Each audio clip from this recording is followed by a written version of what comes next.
My dear student, welcome to my class free education. आज बहुत दिनों के बाद 11th स्टैंडर्ड का ओसीएम का टॉपिक आया है। लेसन का नाम क्या है? ट्रेड। Second lesson trade. जो हमारे चैनल पे नए हैं जल्दी से लाइक सब्सक्राइब कर दीजिए क्योंकि फर्स्ट लेसन आपको वहीं मिलेगा। ओके, आई होप बच्चों आप लोगों को धीरे धीरे 11th स्टैंडर्ड के बच्चों को ओसीएम बी के इकोनॉमी थोड़ा थोड़ा समझ में आ रहा होगा। नहीं आ रहा होगा तो जल्दी से जाइए फ्री एजुकेशन को सर्च करिए, सब समझ में आ जाएगा। टाइम को ज़्यादा वेस्ट नहीं करते, आते अपने टॉपिक पे। Trade, what do you mean by trade? अरे trade mean buying and selling of goods and services with the purpose of profit. हो गया ट्रेड। अच्छा, ट्रेड का मतलब क्या होता है? खरीदना और बेचना। किस इंटेंशन से? प्रॉफिट के इंटेंशन से। अंडरस्टूड? सो ट्रेड के दो टॉपिक्स होते हैं, दो पॉइंट होते हैं। अब ये कैसे समझ में आएगा? देखिए, ये ट्रेड हो गए हमारे दादाजी, इंटरनल ट्रेड हो गए हमारे पापा, एक्सटर्नल ट्रेड हो गए हमारे चाचा, यानी कि ट्रेड के दो बच्चे, इंटरनल ट्रेड, एक्सटर्नल ट्रेड। अब भाई हमारे पापा, उनके भी तो बच्चे होंगे ना। इंटरनल ट्रेड के दो बच्चे, wholesale trade and retail trade. Next हमारे चाचा जी के तीन बच्चे हैं, import trade, export trade and import trade. बच्चों आप अपने टेक्स्ट बुक में देखना, इसके नीचे और भी बहुत सारे बच्चे ही बच्चे हैं। हम आज के टॉपिक में बस इतना ही सीखेंगे।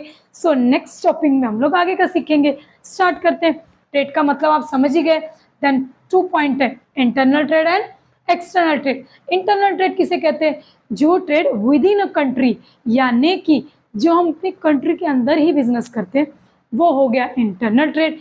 जो कंट्री के बाहर करते हैं, for example USA, Tokyo, America, Switzerland, उन्हें हम अपने प्रोडक्ट सेल करते हैं, वो हो गया एक्सपोर्ट ट्रेड। अच्छा, हम लोग क्या करते हैं? जैसे चाय पत्ती हमारे यहाँ हो रही है, ठीक है, सपोज इंडिया में चाय पत्ती हो रही है, तो हम वो इंडिया की चाय पत्ती यूएसए, यूके में भेजे, वो हो गया एक्सटर्नल ट्रेड। और असम की चाय पत्ती हमने अपने यहाँ पे ली, कहाँ पे? मुंबई में, वो नहीं होगा एक्सटर्नल ट्रेड, वो क्या होगा?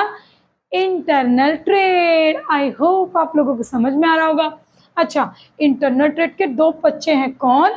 Wholesale trade and retail trade. What do you mean bye wholesale trade? Wholesale trade वो ट्रेड होता है, आपने बहुत बार सुना होगा, जब कोई बिजनेस करता है ना, तो कहाँ से? बल्क में, यानी कि बहुत सारा माल कहाँ से उठाता है?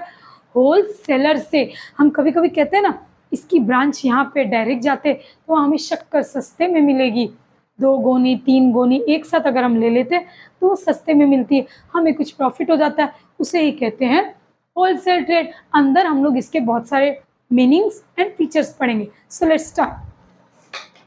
ओके, आप अपने बुक में देखिए page number 23। So let's start. देखिए, होलसेल ट्रेड क्या होता है? When goods are purchase in a large quantity. ये हमेशा लार्ज क्वांटिटी में सामान उठाता है। पता है क्यों? क्योंकि इसे जब ये लार्ज क्वांटिटी में उठाता है ना, तो इसे और कम रेट में मिलता है। कैसे? मैं समझाती हूँ। सपोज मैं शुगर ले लो, मैं शुगर का बिजनेस करती हूँ, तो मैं कहाँ जाऊँगी? मैन्युफैक्चरर के पास। कहाँ जाऊँगी? एक एग्जांपल से समझ। देखो, एक चेन होती है यहाँ, देखो ये हो गया मैन्युफैक्चरर, मैन्युफैक्चरर हो गया। उसके बाद आएगा होलसेलर, उसके देन आएगा रिटेलर, ओके, एंड देन आएगा कंज्यूमर। फर्स्ट क्या आता है बच्चों? मैन्युफैक्चरर। मैन्युफैक्चरर कौन होता है? जैसे ये घड़ी हो गई, वॉच हो गई, ठीक, ये जहाँ पे बनती होगी उसे कहेंगे मैन्युफैक्चरर। जैसे रिन पाउडर हो गया, कोई प्रोडक्ट और हो गया, बिस्किट हो गया, इन सब की बिस्किट की फैक्ट्री देखो, पता है ना, लोनावला में है। तो ये सारी जगह हो गई मैन्युफैक्चरर, जहाँ पे प्रोडक्ट बनता है उसे कहेंगे मैन्युफैक्चरर, ठीक है। अब ये मैन्युफैक्चरर से माल कहाँ जाएगा? होलसेलर के पास। मैन्युफैक्चरर से ये जो होलसेलर वाला है ना, ये डायरेक्ट जाएगा। सपोज पार्ले बिस्किट की सबसे बड़ी मैन्युफैक्चरिंग कंपनी कहाँ पे है? लोनावला में, ठीक है। तो ये होलसेलर क्या करेगा? जाके मैन्युफैक्चरर के पास बल्क में पार्ले बिस्किट लेके आएगा। अच्छा, लाके क्या करेगा? खाएगा कि सड़ाएगा? अरे नहीं ना भाई, रिटेलर को बेचेगा, कंज्यूमर को नहीं। याद रखना, किसे सेल करेगा? रिटेलर को। अब हम लोग सोचेंगे रिटेलर कौन होता है? रिटेलर होता है ना, अब जैसे घर से बाहर निकलो, दुनिया की शॉप दिख जाएगी, वो हो गए रिटेलर। अब वो रिटेलर वाले खंडाला तो जाएंगे नहीं बिस्किट लेने, वो कहाँ जाएंगे, होलसेलर के पास। उनका डायरेक्टली रिलेशन मैन्युफैक्चरर से नहीं होता। रिटेलर का कांटेक्ट किससे होता है, होलसेलर से। बच्चों ये इस टॉपिक के अंदर तो नहीं है, लेकिन आगे ये काम आएगा, इसलिए समझा रही हूँ। ये रिटेलर क्या करेगा, होलसेलर के पास जाएगा, बोलेगा भाई जैसे होलसेलर ने मैन्युफैक्चरर से समझो 100 पैकेट बिस्किट के खरीदे, ठीक है, 100 पैक, तो ये होलसेलर के पास इसने इससे 100 खरीदे और रिटेलर को 50 बेच दिए, एक रिटेलर को। फिर और रिटेलर और ऐसे लोग आएंगे ना, और इसने 50 पैकेट अपने दुकान पे रखा, कंज्यूमर आया 2 बिस्किट का पैकेट लेके गया। ऐसे धीरे धीरे धीरे ये रोलिंग चलती रहती है, ये इन्फिनाइट है, कभी भी खत्म नहीं होती। आई होप बच्चों आप लोगों को तो समझ में आ गया होगा कि मैन्युफैक्चरर कौन होता है और होलसेलर कौन होता है। When goods are purchase in a large quantity, मैंने बोला ना ये क्या करता है, होलसेलर लार्ज क्वांटिटी में गुड्स को परचेज करता है और किसे बेचता है, किसे सेल करता है, रिटेलर को। ये पूरी चेन है।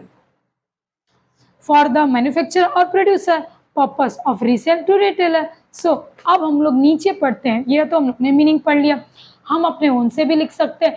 नेक्स्ट आएगा फीचर्स ऑफ होलसेलर। फीचर्स मतलब क्वालिटीज, फीचर्स मतलब क्वालिटीज। देखो होलसेलर की क्या क्या क्वालिटीज है। First, a wholesaler purchase goods from the producer. Wholesaler, अच्छा बताओ बच्चों प्रोड्यूसर किसको बोलेंगे, ये मैन्युफैक्चरर और प्रोड्यूसर एक ही होता है, पता है कैसे, प्रोड्यूस करने वाला यानी कि जन्म देने वाला, बनाने वाला, और मैन्युफैक्चरर भी वही हो गया और प्रोड्यूसर भी एक ही हो गया, बस थोड़ा सा सिस्टम अलग है उसे बोलने का। सो देखो मैन्युफैक्चरर और प्रोड्यूसर क्या होते हैं, सेम होते हैं। अब देखो अंदर क्या लिखा हुआ है, फीचर्स नंबर 1 हम क्या पढ़ रहे हैं, features of wholesaler. First, a wholesaler purchase good from the producer in a large quantity. ये होलसेलर क्या करता है, मैन्युफैक्चरर हो या प्रोड्यूसर हो, नाम तो एक ही, बात तो एक ही है।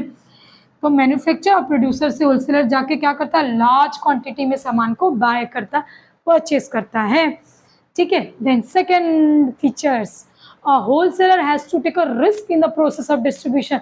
अच्छा बताओ वो रिस्क कैसे लेता है, सोचो सोचो सोचो।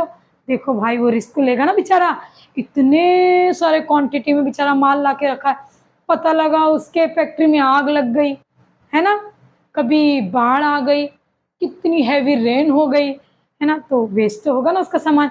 देखो रिटेलर को कम नुकसान होगा, कैसे, ये कम लाता है सामान और ये लार्ज क्वांटिटी में लाता है, कौन, होलसेलर, तो बेचारा रिस्क हथेली पे लेके चलता है। Next, a wholesaler deal with a one और फ्यू टाइप्स ऑफ गुड्स। ये बहुत इंपॉर्टेंट टॉपिक है, बहुत इंपॉर्टेंट पॉइंट है। देखो क्या बोल रहा है वो, कि होलसेलर डील करता सिर्फ कोई एक या फ्यू टाइप्स ऑफ गुड्स। एक बात बताओ, आज तक तुम लोग ने कभी देखा है बड़े होलसेलर मैन्युफैक्चरर लोग हैं और क्या अलग अलग टाइप्स के सामान बेचते हैं, नहीं, वो पर्टिकुलर किसी एक या दो प्रोडक्ट, जैसे स्टेशनरी आइटम का होलसेलर हो गया है ना, फूड ग्रेन का होलसेलर हो गया, कपड़े का होलसेलर हो गया, पर्टिकुलर एक ही सामान वो लोग सेल करते हैं। ये नहीं सब भर लो, नहीं, फूड ग्रेन तो फूड ग्रेन, अचार तो अचार, जैम तो जैम, शक्कर तो शक्कर, रिन पाउडर तो रिन पाउडर। आई होप बच्चों आप लोगों को समझ में आ रहा होगा। यानी कि जो मैन्युफैक्चरर होता है वो, सॉरी जो होलसेलर होता है वो क्या करता है, कोई एक या फ्यू टाइप्स के गुड्स को ही वो करता है sale. So next, a large amount of capital is required in the business. Capital मैंने पढ़ाया ना बच्चों, नहीं पता है फिर से बता देती हूँ। कैपिटल यानी कि जैसे मेरे को चाय की MBA, चाय वाला ले लो, मैंने चाय का बिजनेस खोला है, ठीक है, तो उसके लिए जो चाय की जो मशीन है वो मेरा हो गया कैपिटल। मैं पढ़ाती हूँ, ये बोर्ड मेरे बेंचेस हो गए मेरा कैपिटल, अंडरस्टूड। तो एक मैन्युफैक्चरर को कैपिटल की बड़ी ज़रूरत है, पता है क्यों, बड़ा बिजनेस, बड़ी फैक्ट्री, बड़ा मैन्युफैक्चरिंग कंपनी, तो बड़ी सामान की जरूरत तो पड़ेगी ना। Next, the wholesaler maintaining a price stability by the balancing supply and demand. ये बहुत ही इंपॉर्टेंट टॉपिक है, ये इकोनॉमिक में आता है। बैलेंस किस में बना के रखना पड़ता है उसको, सप्लाई में और डिमांड में। चलो बताते हैं सप्लाई और डिमांड अलग कैसे होते हैं। देखो ये सपोज मेरा हो गया सप्लाई, ओके, और ये हो गया डिमांड। ये अलग कैसे हो बताओ, सप्लाई डिमांड अलग कैसे हो बताऊं? देखो सप्लाई मतलब क्या होता है, चलो डिमांड पहले बताते हैं। डिमांड मतलब क्या होता है, जो हम लोग डिमांड करते हैं। मेरे घर में सिर्फ 2 पैकेट ब्रेड की डिमांड है, तो ये हो गई डिमांड। लेकिन भाई मेरे पास पैसे नहीं है, आजकल ज़्यादा खर्चा हो रहा है, तो मैंने 2 पैकेट की जगह 1 ही खरीदा। देखो ज़रूरत है मुझे, मेरी डिमांड है, लेकिन मेरे पास उतनी एबिलिटी नहीं है, तो मैं क्या करी, दुकान पे गई, मैंने कितने पैकेट ब्रेड लिए, 1 पैकेट, तो वो हो गया मेरा सप्लाई। यानी कि डिमांड की 2 पैकेट ब्रेड की और खरीदा सिर्फ 1 ब्रेड। अंडरस्टूड? डिमांड और सप्लाई में बहुत फर्क होता है बच्चों। डिमांड तो हम करते हैं, लेकिन सप्लाई जो मार्केट से जितनी सामान सप्लाई होता है, ये बैलेंस किसे बना के रखना पड़ता है, होलसेलर को, क्योंकि उसके पास लार्ज क्वांटिटी में गुड्स होते हैं, खराब होने का भी खतरा होता है ना। Next, okay, the manufacturer can direct information about a market through wholesaler. जो मैन्युफैक्चरर होता है ना, सॉरी, जो ये मैन्युफैक्चरर होता है ना, मैन्युफैक्चरर का और होलसेलर का पूरा कांटेक्ट रहता है मार्केट से। कैसे? मार्केट में जैसे दिवाली आ रही है तो तेल, रवा, दिए, रंगोली, ये सारी चीज ज्यादा डिमांड में होगी। Understood? Next, a wholesaler sell the goods to the retailer as per the requirement. ये होलसेलर है, ये गया मैन्युफैक्चरर के पास, 100 बिस्किट का पैकेट लेके आ गया। अब ये क्या बोलेगा, होलसेलर बोलेगा कि मैं 100 लाया, 100 लेके जा, नहीं, रिटेलर, एक रिटेलर है, बोला मुझे 10 पैकेट दे दो, एक रिटेलर है 20 पैकेट दे दो। तुम हमेशा होलसेलर रिटेलर के रिक्वायरमेंट पर ही उसे उतना प्रोडक्ट सेल करता है। वो ये नहीं बोलेगा मैं सामने से 100 लाया पूरा लेके जा, ऐसा बोलेगा क्या? नहीं ना। Next, a wholesaler perform the marketing function like assembling, warehousing, transportation, grading, packaging, advertisement, financing। इसका मतलब क्या होता है, जब कभी भी होलसेलर मैन्युफैक्चर से सामान लाता है, उसमें उसके पैसे भी खर्च करते होते हैं ट्रांसपोर्ट के। वो जेब में तो लेके नहीं आएगा ना इतना माल, ट्रांसपोर्ट का खर्चा होता है, पैकेजिंग करना पड़ता है, लेबल लगाना पड़ता है, एडवर्टाइजमेंट करना पड़ता है। जैसे शैम्पू का एडवर्टाइजमेंट आता है ना, डैंड्रफ नहीं आएगा, यही सारी चीजें देख के तो हम जाते हैं शॉप पर खरीदने के लिए, तो उनका और सेल बढ़ता है।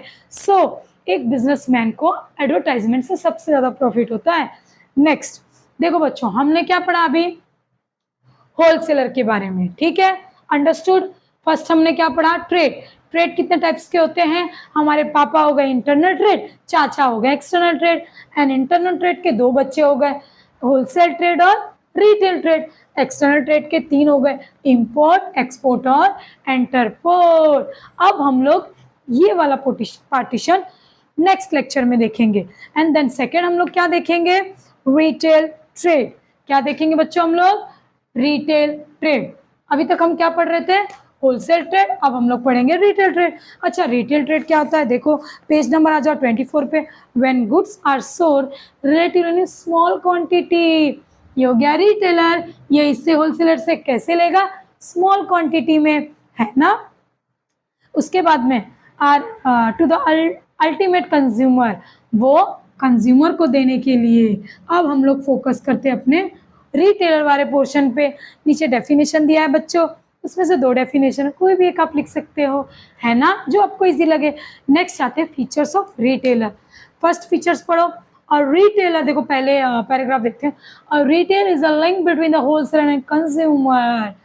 रिटेलर का लिंक किससे जुड़ा रहता है, होलसेलर और कंज्यूमर से। बोलो कैसे, देखो होलसेलर और कंज्यूमर से, देखो इससे लेगा इसको देगा, अंडरस्टूड, होलसेलर से लेगा कंज्यूमर को देगा, कौन, रिटेलर। वो operate in a local market, ये हमेशा कहाँ होता है, लोकल, लेकिन मैन्युफैक्चरिंग कभी भी होलसेलिंग लोकल मार्केट में नहीं होती है। ही अंडरटेक अ लेस रिस्क, अभी हमने पढ़ा था मैन्युफैक्चरिंग में कैसी होती है, रिस्क ज्यादा होती है ना, सॉरी होलसेलर में रिस्क ज्यादा होती है ना, क्योंकि लार्ज क्वांटिटी में सामान लाता है, ये थोड़ी क्वांटिटी में सामान लाता है, थोड़ा रिस्क होगा। नेक्स्ट, और retailer is a link between the wholesaler and consumer, हमने अभी पढ़ा, उसका लिंक किससे होता है, किसका, रिटेलर का लिंक होता है होलसेलर से और कंज्यूमर से। Next, he operate in a local market, ये हमेशा लोकल मार्केट, देखो मैंने बोला ना घर से बाहर निकलो कितनी दुकानें दिखती है, तो ये हो गई हमारी local market. Next, a retailer deal in a wide variety of goods in a small quantity, मैंने पहले भी बोला था बच्चों, जो होलसेलर होता है ना वो अलग अलग वैरायटी कभी नहीं अपने इसमें रखता है, अगर उसने शुगर रखा तो शुगर ही रखेगा, फूड ग्रेन आइटम रखा तो फूड ग्रेन आइटम, और क्लोथ का रखा है गारमेंट का तो गारमेंट, तो लेकिन रिटेलर खाली क्लोथ और खाली शक्कर बेचता है नहीं। अगर हम किसी ऐसे शॉपकीपर के पास जाएंगे जिसके पास सारे, जैसे किराना माल बोलते हैं ना, ग्रोसरी शॉप, उसमें सारे सामान मिलते हैं ना, तो देखो क्या बोल रहा है, और retailer deal in a wide variety of goods in a small quantity, थोड़ी थोड़ी क्वांटिटी में देता है। Next, investment require is a limited, उसमें क्या था, इन्वेस्टमेंट ज़्यादा चाहिए रहता है, कैपिटल ज़्यादा चाहिए रहता है, और इसमें लिमिटेड चाहिए रहता है। Next, less risk low amount of profit as compare to wholesale, हमेशा याद रखना बच्चों, जो ज़्यादा प्रॉफिट ज़्यादा रिस्क, कम प्रॉफिट कम रिस्क। रिटेलर थोड़े क्वांटिटी में सामान लाता है, कंज्यूमर को सेल करता है, उससे थोड़ी प्रॉफिट होती है। कैसे, सपोज हम लोग ने बिस्किट का लिया था पार्ले, तो उसी का लेते हैं, एक पैकेट यानी कि पूरा एक पैकेट, सपोज एक पैकेट छोटा वाला 10 रुपीज़ का हमें मिलता है वो, ठीक है, किसे मिलता है, एज अ कंज्यूमर, लेकिन रिटेलर वो 8 रुपये में लेके आता है, कितने रुपए में, 8 रुपीज़ में। किससे लाता है, होलसेलर से। रिटेलर ने होलसेलर से एक बिस्किट 8 रुपये में लाई, हमें बेचे कितने में, 10 रुपये में, तो रिटेलर को कितना प्रॉफिट हुआ, 2 रुपीज़ का। कितना प्रॉफिट हुआ रिटेलर को बेचारे को, 2 रुपीज़ का। लेकिन जो होलसेलर वाला ना बहुत शाना है, वो मैन्युफैक्चरर से वही बिस्किट का पैकेट कितने का लाएगा, 3 रुपीज़ का, और इससे बेचेगा कितने में, देखो इससे 3 लाया, कितना लाया, 3 लाया, इसको बेचेगा 6 में, तो 3 कितना हो गया, इसको एक पैकेट में 3 रुपीज़। समझ में आया, तो होलसेलर को ज़्यादा प्रॉफिट ज़्यादा रिस्क, रिटेलर को कम प्रॉफिट कम रिस्क। रिटेलर को क्या होता है, less amount capital requirement and investment, and wholesaler को लार्ज अमाउंट में इन्वेस्टमेंट और कैपिटल की ज़रूरत पड़ती है। बच्चों आई होप आप लोगों को पूरा लेक्चर अच्छे समझा होगा, स्क्रीनशॉट करना है तो कर सकते हैं, एक बार रिवाइज कर लेते हैं। What do you mean by trade, trade means buying and selling of goods and services with the purpose of making a profit, and the trade classified into 2 types, internal trade and external trade, and internal trade classified the 2 types, wholesale trade and retail trade. What do you mean by wholesale trade? Wholesale trade means जो large quantity में product खरीदते हैं, कहाँ से, manufacturer से, और retailer को cell करते हैं, इन्हें ज़्यादा रिस्क होता है। What do you mean by retail trade? Retail trade हमारे लोकल मार्केट में अवेलेबल होता है, और वो क्या करता है रिटेल वाला, होलसेलर से थोड़े थोड़े क्वांटिटी में सामान लाता है और हमारे जैसे कंज्यूमर को सेल करता है, इसको कम रिस्क रहता है, और होलसेलर बेचारे को ज़्यादा रिस्क रहता है। आई होप बच्चों आप लोगों को पूरा लेक्चर समझ में आएगा। नेक्स्ट लेक्चर में मिलते हैं एक्सटर्नल ट्रेड के साथ, तब तक अपना ख्याल रखिए, पढ़ते रहिए, क्योंकि पढ़ेगा इंडिया तभी तो आगे बढ़ेगा इंडिया।